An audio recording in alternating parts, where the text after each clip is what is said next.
दोस्तों, अगर मैं आपसे कहूं कि रामायण की सूर्पनखा के कारण इस्लाम धर्म की उत्पत्ति हुई तो आप क्या कहेंगे? यकीनन आपको यकीन नहीं होगा, लेकिन आज का वीडियो देखने के बाद आपके सारे डाउट क्लियर हो जाएंगे। दोस्तों, रामायण में भगवान श्री राम जब रावण का वध कर देते हैं तो उसकी सोने की लंका को उसके छोटे भाई विभीषण को दे देते हैं। श्री राम जी ने रावण के साथ साथ उसकी लंका का भी नाश कर दिया था। रावण के भाई कुंभकर्ण और उसके बेटे मेघदूत के साथ साथ रावण के पूरे राक्षस वंश को भी खत्म कर दिया गया। मगर दोस्तों, क्या आप जानते हैं कि विभीषण के अलावा भी रावण का एक रिश्तेदार बच गया था, जिसकी पीढ़ियां आज तक जिंदा हैं। जी हाँ दोस्तों, मुसलमान ही वही लोग हैं जो राक्षस वंश रावण के रिश्तेदार के वंशज हैं। बताएंगे पूरा माजरा आज की इस वीडियो में। वीडियो को पूरा जरूर देखिएगा। वीडियो पसंद आए तो लाइक और शेयर जरूर कर दीजिएगा। दोस्तों, अगर आपसे पूछा जाए कि रामायण में सबसे अहम किरदार कौन सा था तो आप क्या जवाब देंगे? रामायण का सबसे अहम किरदार भगवान श्री राम या रावण नहीं थे, बल्कि रामायण का सबसे अहम पात्र सूर्पनखा थी, जिसकी वजह से ही भगवान श्री राम ने पापी रावण का सर्वनाश किया था। दोस्तों, जैसे कि आप सबको मालूम है, रावण की बहन सूर्पनखा ने जब वन में भगवान श्री राम को देखा तो वो उन पर मोहित हो गई और श्री राम से शादी का प्रस्ताव रखा। भगवान श्री राम ने बड़ी ही विनम्रता और शांति से सूर्पनखा को मना करते हुए सीता माता के बारे में बताया। वह विवाहित हैं और माता सीता ही उनकी पत्नी है। सूर्पनखा ने यह सुनकर गुस्सा दिखाया और माता सीता पर हमला कर दिया। अपनी मां समान भाभी पर हमला होते देख श्री लक्ष्मण जी ने सूर्पनखा की नाक और कान काट लिए। अपने कटे हुए नाक कान को लेकर सूर्पनखा रावण के पास गई और सारी कहानी रावण को सुनाई। रावण अपनी बहन की बेइज्जती का बदला लेने खुद ही वनों में जा पहुंचा। रावण भगवान श्री राम और लक्ष्मण जी से युद्ध करने के इरादे से गया था, मगर वनों में माता सीता को देखने के बाद उसका इरादा बदल गया और उसने माता सीता का अपहरण कर लिया। जिसके बाद भगवान श्री राम, लक्ष्मण जी, हनुमान जी और वानर सेना के साथ मिलकर रावण से युद्ध करने रावण की नगरी लंका गए और युद्ध में रावण को हराकर माता सीता को उसकी कैद से छुड़ाया।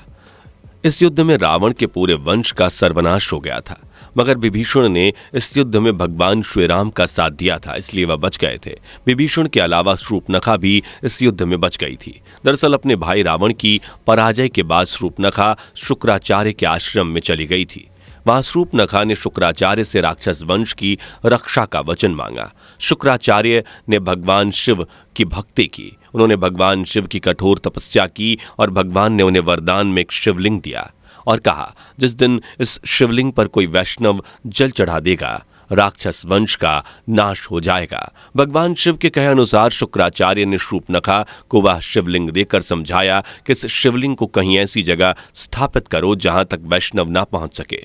सूर्पनखा ने उस शिवलिंग को वैष्णव संप्रदाय से दूर रेगिस्तान में कहीं स्थापित कर दिया। वह जगह आज मक्का के नाम से मशहूर है।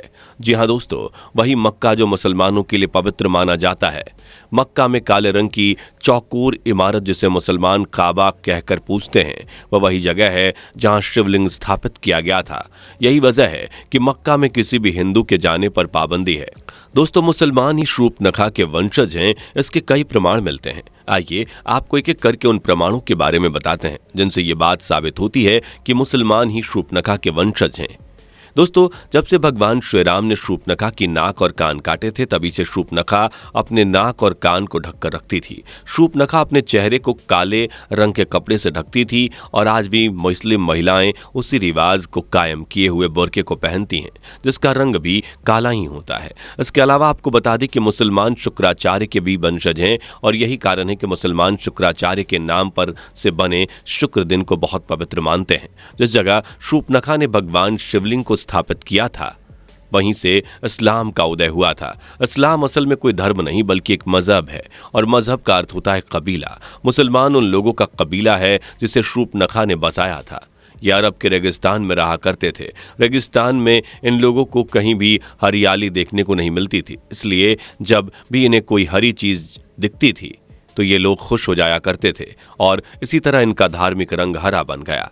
इसके अलावा दोस्तों, आपको बता दें कि रेगिस्तान में कहीं भी फल फूल और पेड़ पौधे नहीं थे, इसलिए मुसलमानों ने जानवरों को मारकर खाना शुरू किया। धीरे धीरे जानवरों की बलि देना मुसलमान लोगों में आम हो गया और मुसलमान बकरा ईद के रूप में इस बलि का त्यौहार मनाने लगे। मुसलमान लोग अपने रीति रिवाजों में कोई भी फेरबदल नहीं किया करते थे। रेगिस्तान में रहने वाला यह कबीला बहुत छोटा हुआ करता था और ज्यादा लोग ना होने की वजह से ही ये लोग आपस में अपने ही भाई बहनों से शादी करने लगे थे, जो परंपरा आज तक चली आ रही है। दोस्तों, आपको बता दें कि जनसंख्या कम होने की वजह से मुसलमान लोग अपने मजहब को फैला नहीं पा रहे थे, इसलिए इन लोगों ने ज्यादा से ज्यादा शादियां करनी शुरू कर दी और सभी शादियों से मुस्लिम मर्द ज्यादा से ज्यादा बच्चे पैदा किया करते थे ताकि उनकी संख्या बढ़ सके। दोस्तों, आपको बता दें कि रेगिस्तान में रहने वाले ये लोग घुमंतु थे, एक जगह से दूसरी जगह घुमा करते थे। जहां भी ये लोग जाते थे वहां के लोगों को अपने मजहब में शामिल कर लेते थे। इसी वजह से आज इस्लाम धर्म दुनिया के कोने कोने में है।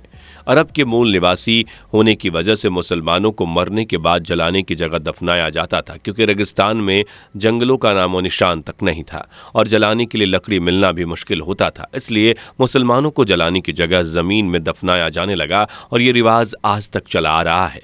अरब देश में सूरज की किरणें सीधी पड़ती हैं और वहां आज भी बहुत गर्मी होती है। अपने सर को सूरज की तेज गर्मी से बचाने के लिए वहां के लोग सर पर एक तरह की टोपी पहनते थे, जो आज भी मुसलमानों के सर पर आपको देखने को मिलती है। गर्मी से बचने के लिए ही अरब के लोग एक लंबा सफेद रंग का कपड़ा पहनते हैं। सफेद रंग सूरज की धूप को आसानी से नहीं सोख पाता। रेगिस्तान में मूर्तियां बनाने के लिए मिट्टी नहीं मिलती और इसलिए अरब के मुस्लिम लोग मूर्ति पूजा नहीं करते थे। इसके अलावा आपको बता दें कि मक्का में स्थित मुसलमानों का काबा असल में पहले महादेव भगवान शिव का मंकेश्वर मंदिर हुआ करता था, जिसे मुसलमानों ने काबा का नाम दे दिया।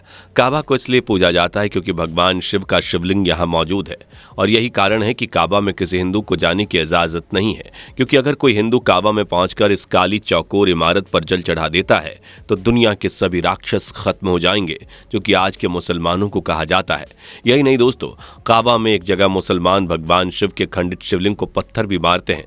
ऐसा माना जाता है कि मक्का में काबा के नजदीक बने जमजम के पानी का भी शूर्पनखा से ही संबंध है, इसलिए मुसलमानों को शूर्पनखा का वंशज कहा जाता है और वही लोग आधुनिक युग में राक्षस वंश हैं। दोस्तों, शूर्पनखा के अचानक गायब होने और मक्का में किसी हिंदू के न जाने पर पाबंदी लगाने से यही साबित होता है कि मुसलमान शूर्पनखा के ही वंशज थे। हालांकि ये सभी बातें किसी भी धार्मिक किताब या पौराणिक किताबों में नहीं मिलती। इन बातों में कितनी सच्चाई और कितना झूठ है, इस बात की हम पुष्टि नहीं करते। ये बातें इंटरनेट से ली गई सामग्रियों को इकट्ठा करके आपको बताई गई हैं। आपका इस बारे में क्या सोचना है, हमें कमेंट करके जरूर बताइएगा। आज की इस वीडियो को पसंद किया हो तो लाइक और शेयर जरूर कर दीजिएगा। इस तरह की रोचक वीडियोस को देखने के लिए चैनल को सब्सक्राइब जरूर कर दीजिएगा और बेल आइकन को प्रेस करना मत भूलिएगा, ताकि चैनल की नई वीडियो की अपडेट आपको सबसे पहले पहुंचे। और अगली वीडियो में आपसे फिर मुलाकात होगी, तब तक के लिए बाय बाय। दोस्तों, आपको स्क्रीन पर 2 और वीडियोस दिखाई दे रही हैं, जिसे देखने के लिए स्क्रीन पर क्लिक करें।